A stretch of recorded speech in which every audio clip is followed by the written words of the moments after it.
The snip of a cable is where the living hell about to be unleashed on the lives of Lorraine and Bill Courier begins. The man breaking into their home is no burglar. He's a killer. He's cut the power lines, he's cut the phone lines, so Bill and Lorraine are effectively completely at his mercy. They heard nothing, suspected nothing. He's completely uninterested in them, their lives, or the devastation that their families will feel if they're harmed. He is as cold-hearted as it gets. He switches on a head torch to help guide him around the house. He's mapped out his every move. He will decide what happens next. He's in total command of his environment, a soldier on maneuvers. Israel Keyes may have killed as many as 11 people, perhaps more. When in custody, he toys with investigators, gives away as little as possible. He has prepared himself to resist interrogation. There were ways that I could manipulate this situation in this case, all the related cases, to my benefit and on my timeline by withholding information and giving information out. Israel Keyes presents a fearsome adversary as detectives try to get inside the mind of a serial killer.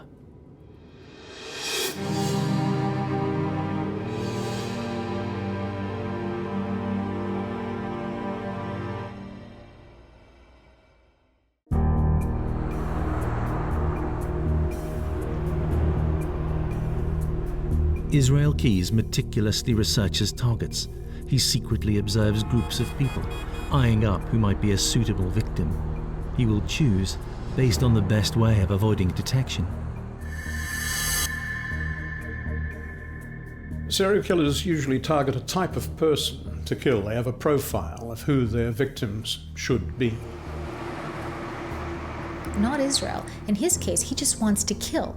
He's actually chasing the kills rather than the high of killing a specific type of person. There's no pattern. He's trying to disrupt that. He chooses by geography. If you are where he decides to hire a car, for example, you're in terrible danger. We know he killed in Alaska and Vermont, and probably 4 more times in Washington state, possibly even overseas. But he teased investigators rather than tell them anything. Did you find any knives in New York or in the boat? Folding knives, about 6 inches long. I may have killed in New York, I may have killed more times than I have said, but I don't want to tell you, not yet. With 3 verified murders and as many as 8 more likely victims, Israel Keyes enjoys the police interview room, an opportunity to show who's boss, to be in control. Well, like I've said all along, my cooperation on other crimes is dependent on what's going on with crimes that I'm already charged with. So. And I've said that all along. He uses the interrogation room like a stage. He's very much in control. He's got the information, but he doesn't tell them. He hints. He doesn't say, I'm not going to say. He hints. He sends them off in the wrong direction. He comes back. He's very much wanting to eke this out, to be in control. What made Israel Keyes the killer he became? He has no reason to murder any of his victims. They don't owe him money. They're not former lovers. They have not offended him in any way. He does not hate any of them. He is a multiple murderer who simply wants to slaughter and not get caught. He is as dangerous an animal on the planet.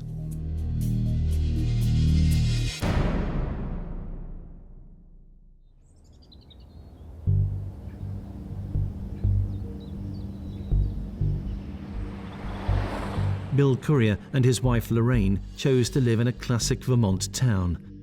Safe, pretty, dependable. Not for them, the big city. A life of domestic calm in Essex Junction suited them just fine. Israel Keyes likes to kill off the beaten track. Now that's a crucial criteria for him. So Essex Junction was small and it had a low crime rate. So for those who lived there, defences are right down. perfect killing conditions for Israel Keyes.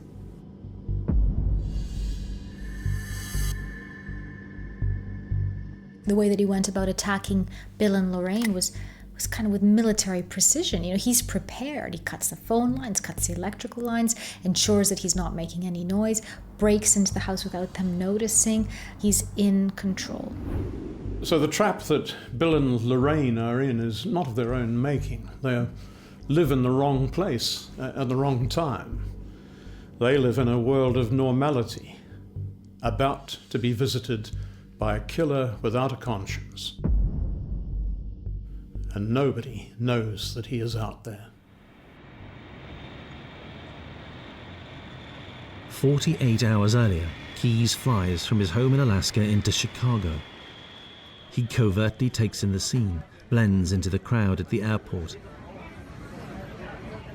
As the city goes about its business, Keyes is analysing his options. He rents a car and heads to a secret location deep in the Vermont countryside. There he retrieves his so-called kill kit. It is his calling card, the Keyes' signature method that distinguishes him from other serial killers. He'd fly around the country and then find isolated areas to store his weapons and his provisions. And he'd cover them up. Now these kind of kill kits would be left in situ until he needed them. Of course, that also meant that on the days that he wanted to kill, he could minimise spending the time travelling with weapons or preparing. Keyes, kill kit now safely at his fingertips, has a to-do list in his mind. He knows when police are on patrol, in downtown Chicago, in rural Vermont. He already knows the house he will break into. He could not care less who he is about to attack. There's no reason to choose this couple. What interests him is the likelihood of success and of going undetected. Bill and Lorraine are literally tucking up in bed, and he knows that. His mode of operation includes a thorough understanding of what and who is around him. Night falls, and possibly after switching off their favourite TV programme, Bill and Lorraine turn off their bedroom lights. They are completely oblivious to the man who's outside. He waits until they are likely to be asleep. He knows the weak spots in the house where he can easily gain entry, and he knows that the couple have no house alarm, no dog. He makes his move. There's 3 people in this house, an innocent couple, and Israel, who's a killer.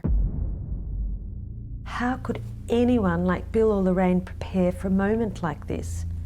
You cannot legislate for an Israel Keyes. He reaches the foot of the stairs.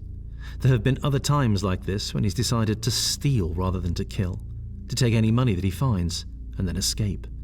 What will he do next? Will Bill and Lorraine make it through the night? Their lives in the balance, Keyes can hear Bill breathing heavily in his sleep. He's excited. Such power, such control. A moment to savour for a man seemingly destined to destroy the lives of others.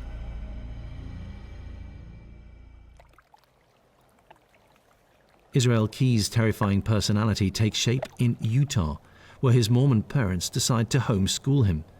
A move to the rural state of Washington follows. So as a child, he didn't come into contact with a lot of people. He was homeschooled, he doesn't have a lot of friends, not a lot of social activities. But having said that, there's no indication that he stood out for that reason. Unknown to anyone in authority, Keyes comes into contact with the Christian identity white supremacist movement. He attends services with his family, but that's as far as it goes. Keyes was definitely coming into contact with extreme behaviour. There's evidence that he came across some pretty extreme racist views after his move to Washington State. But was he guilty of hate crimes? Did he have a group to target? There is nothing to show that he did. He could have turned out to be a normal citizen. He is not on anyone's radar as a problem individual. Eventually, the US military think well enough of him to allow him to enlist. He serves mainly at what was then called Fort Lewis, becomes a specialist, receives an Army Achievement Award.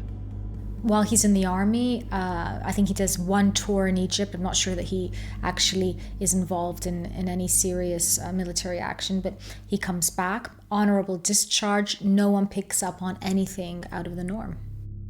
But the ingredients were remorselessly coming together to produce a menacing personality. So what does that make Israel Keyes by the year 2000? He's a trained killer. His background includes coming into contact with hate groups. Keyes hones his military skills: planning, method, drill. Keyes has a mind which enjoys research and preparation. He's a man of logistics. He runs his life by a timetable. Be up at 7, have your clothes ready, laid out, work at 8, book a train ticket in advance, be at the station 15 minutes early. Logistics. It is now around the year 2000 that he begins his series of murders. In a later interview, the cameras are off when Keyes describes closing himself down to observers. There is no one who knows me, or who has ever known me, who knows anything about me, really. They know they're going to tell you something that does not line up with anything I tell you, because I'm two different people, basically. And the only person who knows about what I'm telling you, the kind of things I'm telling you, is me. How long have you been two different people? Long time. 14 years. Keyes becomes nomadic, living in cabins in Washington woods, on boats, wherever he can't easily be traced. It is now he begins to kill. I hit somebody in the head, so. One of the great mysteries of the Israel Keyes story is, who did he kill? At this point, it now looks certain that he killed about 4 people. He claims to have murdered 4 times, and the police believe him, but they don't actually know who or where the bodies are. He admits to disposing bodies somewhere in the countryside or in lakes. He won't say who he's killed or exactly where their bodies might be. He also reveals that he became concerned that his victim count might attract attention, so he makes another decision. Henceforth, he will kill outside of whichever state he chooses to live. He recognizes that if he carries on killing in Washington, eventually someone will become suspicious. What he does from then on is to fly out of the state, kill and return. And he will always pay cash to avoid leaving a digital trail. Which makes Keyes even more difficult to trace. As Bill and Lorraine turned in on the night of June 8, 2011, they were just 2 of millions of Americans who knew nothing of the man who was behaving like a sleeper, primed, always ready to kill as soon as he decides to. The police are not on his trail that night in Vermont. No extra patrols to protect the neighborhood. He has killed multiple times in 2011 as he walks up the stairs in the home of Bill and Lorraine Courier. It's a warm evening in Essex Junction. Bill and Lorraine are covered only with sheets as Keyes opens the door to their bedroom. He looks at them both, stops when he hears a creak from the floor, glances behind him. It is 3 a.m. He is relaxed. Israel can always relax when the pressure's on. He gets ready to pounce.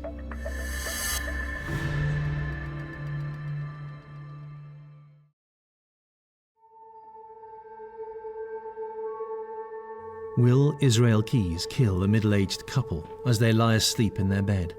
Will one of them wake and somehow frighten him away? Their fate is sealed. Keyes has a plan. He will stick to it. But his crimes tend to always include an element other than murder. Keyes needs money and he needs cash. If he's going to be flying here and there to kill people, he's got airfares, hire car bills, fuel charges. Could Bill and Lorraine's home be a source of more cash? He scouts around.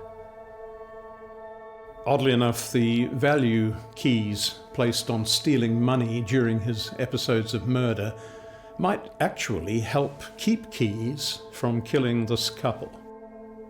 Bill and Lorraine could provide another potential source of money. he could hold them to ransom. He strikes. He wakes them. We know he's armed, and he tells the couple to get out of bed. His modus operandi was to use zip ties to bind his victims. He'd also gag them, and it looks like Bill and Lorraine got that treatment. Keyes ordered the Vermont couple to go downstairs. He will have used force to show who was in control. He was in charge, and if they wanted to stay alive, they had to do exactly as he said. Keyes' mind is always clear. Control the victim, control the environment. Months earlier, he's discovered a barn. He will hide them, demand a ransom. He ties Bill to a stool, leaving Lorraine in the car. When he leaves the farm building, he sees her. She's wriggled out of the zip ties. She's running away. This was not in the plan. He races after her. The 50-year-old woman is no match for the fit former soldier in his 30s. He returns to the building with her. Bill has broken the stool that he'd been tied to and screams at Keyes. He uses a shovel and he smashes it down on Bill's head. And then, as Lorraine watches, he shoots him dead.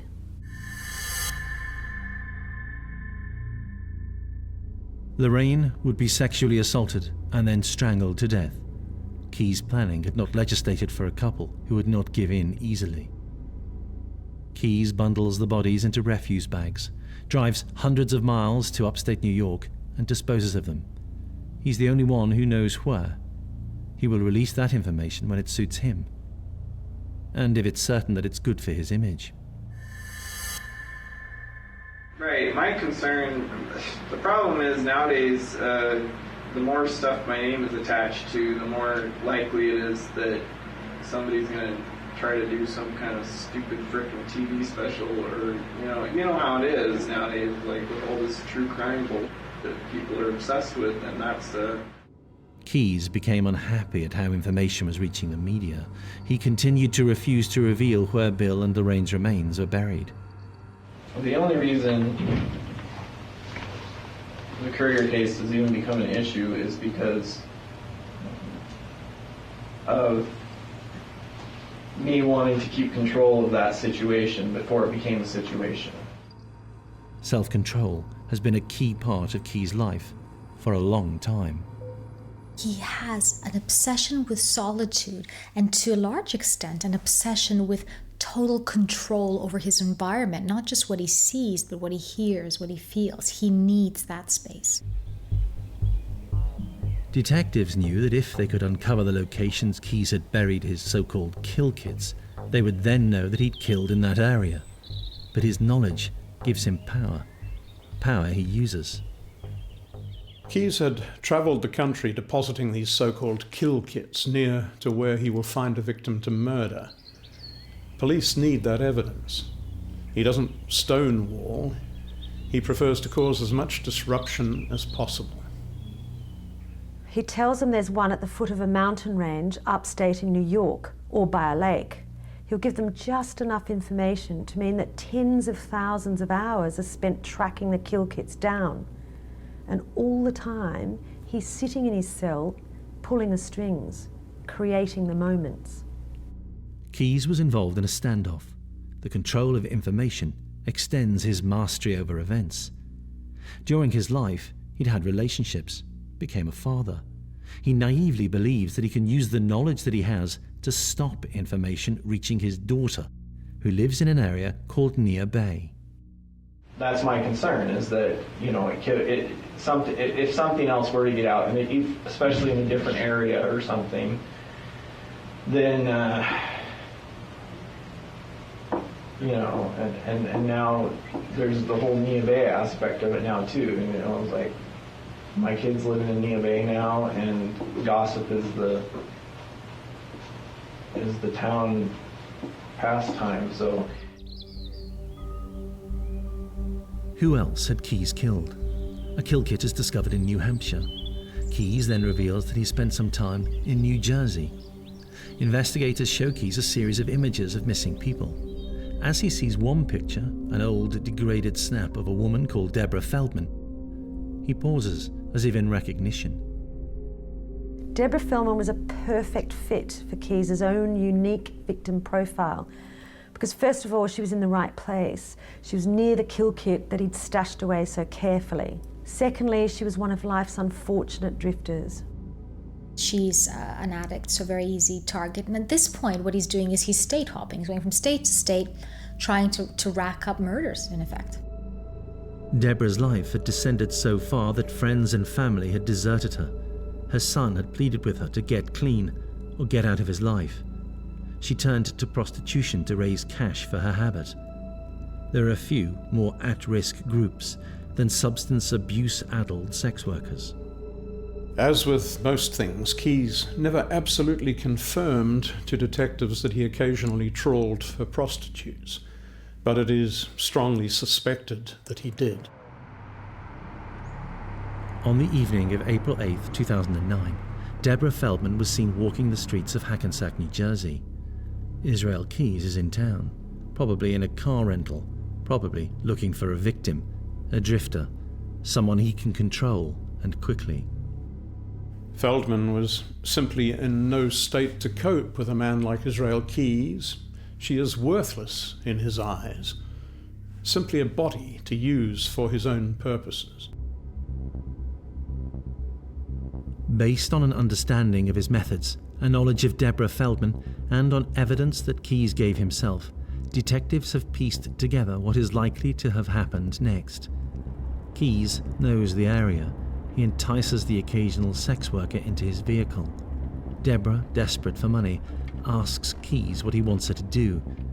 In his car, his kill kit. He drives until a view from his mirror shows an empty road.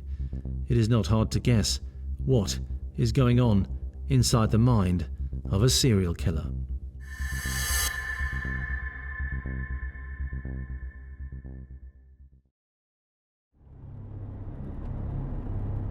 As she sits, muddled by the drugs that she's already taken that day, Deborah Feldman tries to come to terms with what is happening.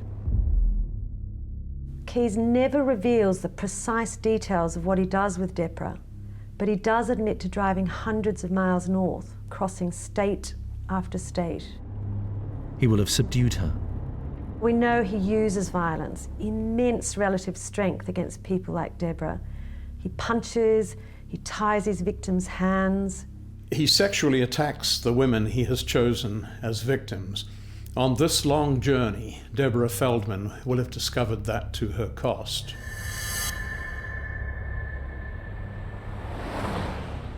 Having driven through the night, Keyes arrives at a place called Tupper Lake in New York State. Close by, plenty of open, remote spaces. He needs money. He's involved in a robbery in a place called Tupper Lake, and interestingly, this is somewhere where there's also an unsolved murder. His confirmed presence in Tupper Lake will become vital to investigators as they piece together Keyes' life. The bank robbery places him many miles from where he now lived, with no family or work nearby. As with other women he would target, Keyes' habit was to render them defenseless. Somewhere out in a wooded area of New York State, Deborah Feldman seems certain to have been left, barely if at all conscious, whilst Keyes committed the robbery. Would he return to kill her? Relying on previous scouting trips to the area, he would have chosen a place where the body of Deborah could not easily be found, and where he could carry out whatever he planned, certain that he will not be discovered. You know, it's interesting. We use all these clinical terms. We talk about sociopathy and psychopathy, and we speak about lack of empathy when we're talking about serial killers. We can safely assume that during her long ordeal, Deborah felt frantic fear and agonizing terror at what is happening to her. This is, in reality, probably one of the most horrific things to be confronted with. Somebody that's sitting there across from you, over you, wanting you to perish, to die, wanting to bring your end about, and the amount of fear, and the amount of confusion, and just lack of any sense of reality that must be there for these people must be just horrific. The detail of her ordeal tells us much about the evil of Israel Keyes.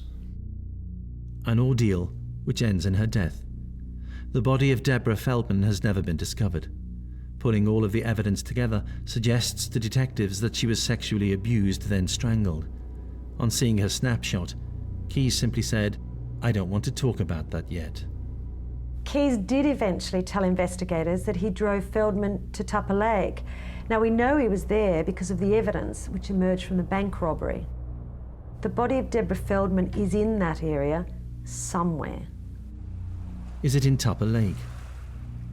Keyes reveals during his interviews a fascination for dumping the bodies of his victims in such places. How long does a body last in a freshwater lake?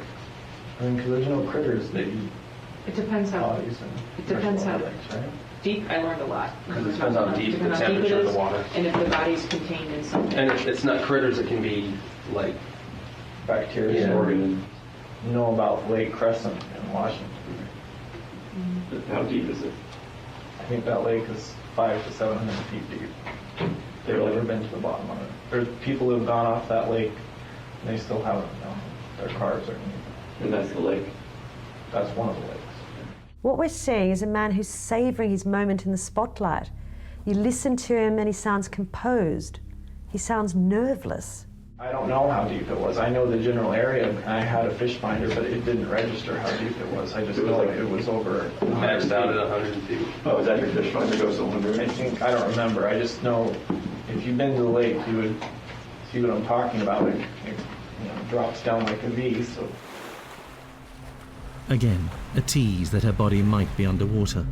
But that's all he has said about where she and others might be. I think he's getting a lot of pleasure. He's holding court. He's the center of attention. You can see from his body language.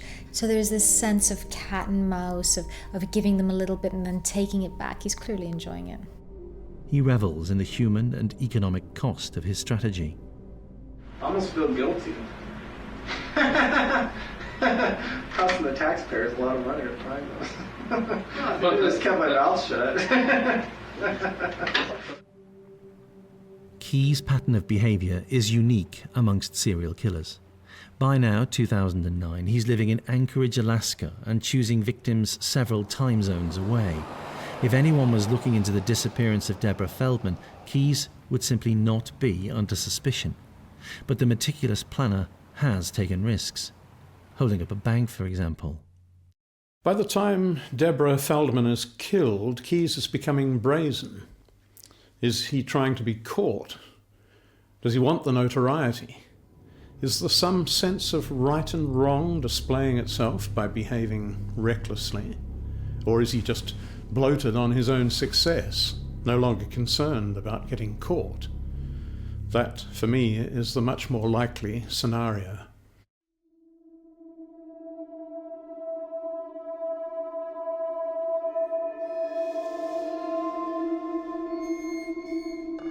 It is February 1st, 2012.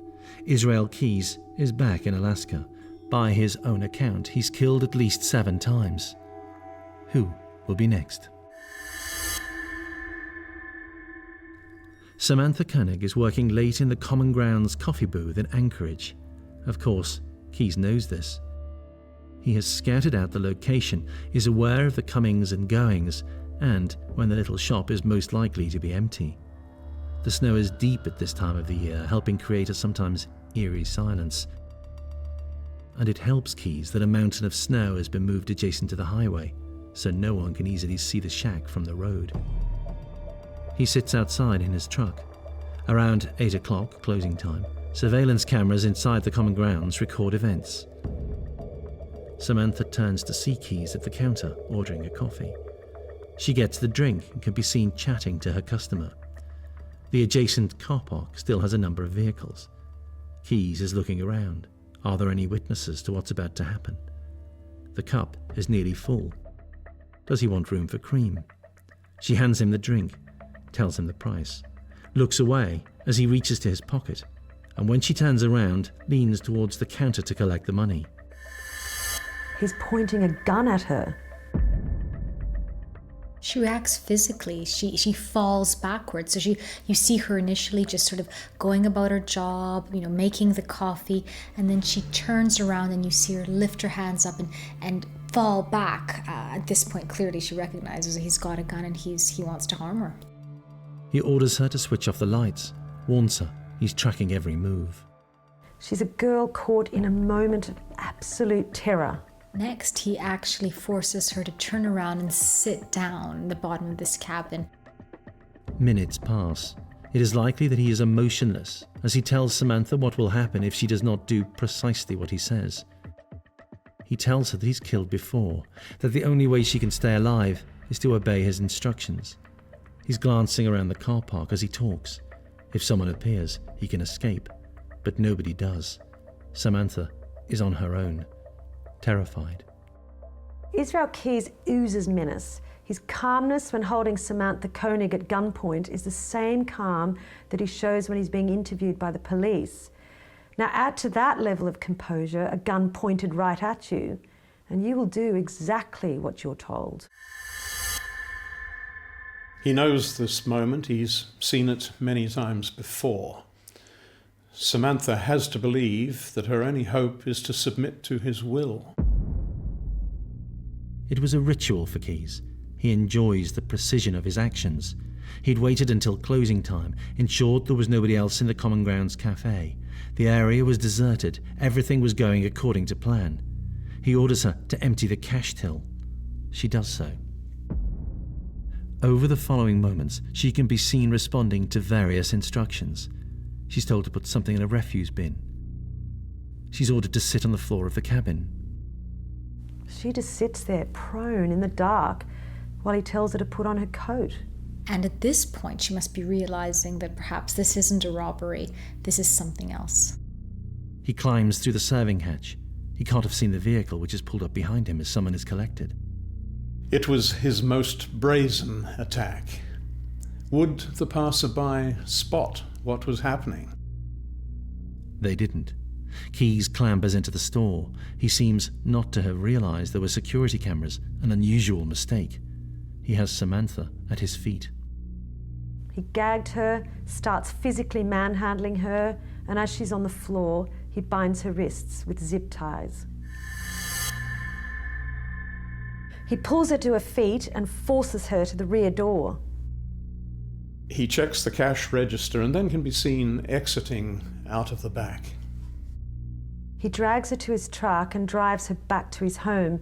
Now, this is a rare instance where Keyes is operating on his own doorstep, but he makes mistakes.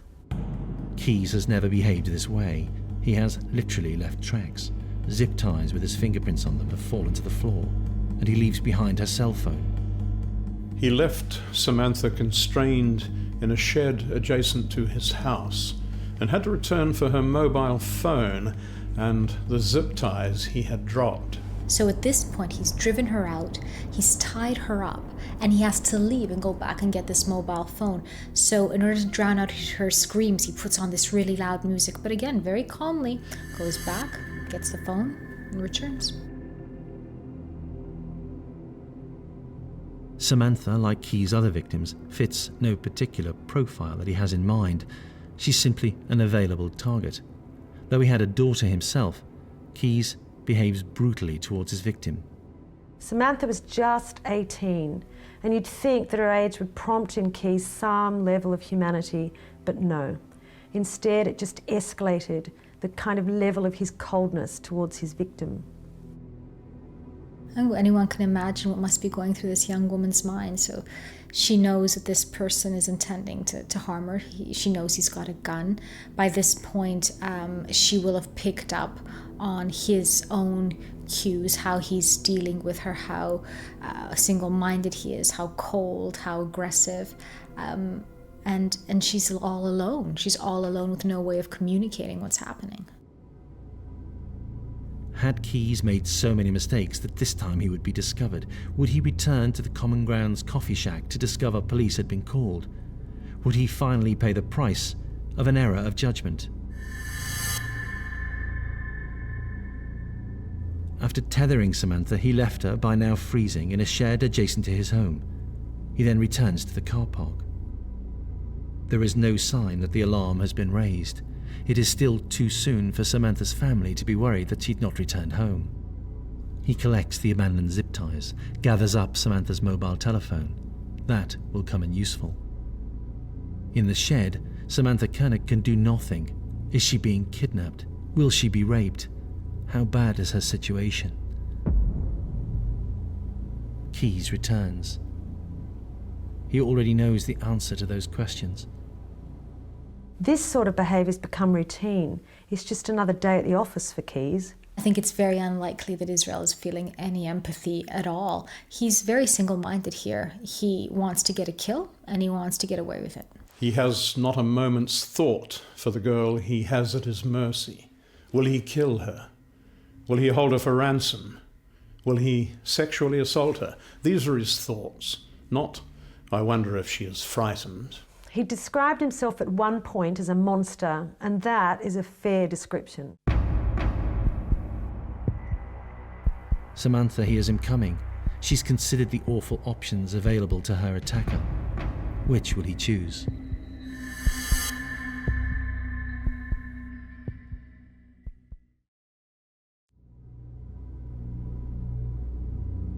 Sometime on February 2nd, 2011, Israel Keyes told Samantha Koenig to relax.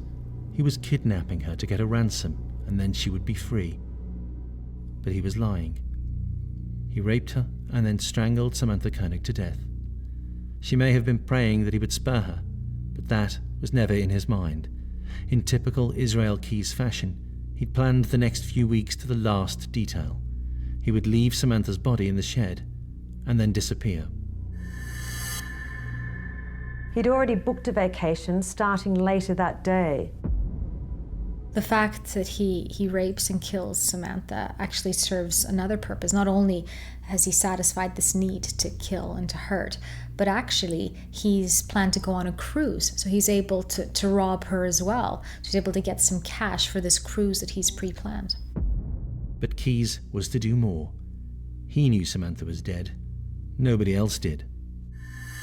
As he enjoyed his cruise, Keyes was already planning his next move. He needed money. He had always intended to demand a ransom for the release of Samantha. He knew enough to know her family was not wealthy, but he had a plan for that too. A plan he had actually revealed to Samantha. He told her a public appeal would be fine to raise the ransom money. Whilst he was away, police issued appeals for information about Samantha. She had simply disappeared. Someone must know something. A reward was offered. Days passed, then weeks, until a text message is received by Samantha's family. I think the level of cruelty is actually difficult to comprehend. So what he does is he kills Samantha, he goes on his cruise, he comes back, and he decides that he wants some money. So he props her body up to make her look alive. He wanted $30,000 for her safe return, and he sent a photo of Samantha apparently holding a local paper from just a few days earlier. He puts a newspaper in her hand of the current date, takes a picture with her mobile phone, and then sends it to her parents asking for $30,000. Her parents don't have this money, but they issue an appeal to the public. They get the money and they send it to him. And all this time, their daughter's been dead for weeks. It was deposited in Samantha's account, which Keyes now had access to. All the time, Keyes alone knows that Samantha is dead. As more days pass, more weeks, Samantha's family, friends, and the city of Anchorage lost hope that she'd been spared by whoever had kidnapped her. But at least Keyes started making mistakes. When the parents of Samantha electronically transfer the money, the police are then able to see what activity is going on in the account. So every time he withdraws money, depending on where he is in which state, they know where he is. He ends up in Texas, where he's driving. He exceeded by just 3 miles an hour the speed limit in Lufkin, Texas. A police patrol car pulled him in. And inside the car, rolls of cash, a face mask, Samantha's stolen credit card, even her mobile phone. The Israel Keyes series of murders was over. But in many ways, the mystery had just begun. There was little that Keyes could do to back up any claim that he might be innocent. As he sat in the interview room back in Alaska, it became clear that police had the evidence to secure a conviction. Shortly into the interrogation sessions, he began to reveal the truth about a 14-year killing spree. The turning point in his story was a moment when police told him they would be going through his computers. And so began a series of at times oddly jovial verbal bouts as Keyes danced around the facts of his murderous life and interrogators tried to win his confidence. Did you have a place up there that you go to buy guns? No, not in New York. I never bought guns officially. I was always under the table. Keyes would show his frustration that details of the case were leaking out to the media. He wanted to decide how and when that should happen. And he already knew exactly how he wanted to die. The death penalty is what I want. Wanting the death penalty became a crucial part of the interviews. He needed to ensure that the state he'd stand trial in had capital punishment. Alaska and Vermont did not. Washington did. He began manoeuvring the system to his own needs. He really did push the detectives for information about what crimes they knew of. He exchanged information for a purpose. And he began to hint that he might not tell them anything at all. If I'm dead, then the investigation from the federal government's point of view is pretty much closed. 40 hours of toing and froing was to follow before Keyes had the last word on matters. 3 months before his scheduled trial, Keyes managed to smuggle a sharp object into his cell. Then he did what he threatened he would all along. Israel Keyes killed himself. He cut his wrists whilst also hanging himself. His suicide means that it's unlikely we will ever know just how many people Israel Keyes had killed. He didn't put a figure on the number of victims. It was the final act of a man determined that he and he alone should be the master of his destiny. His final triumph, if you like. You can't control me, even when you have me.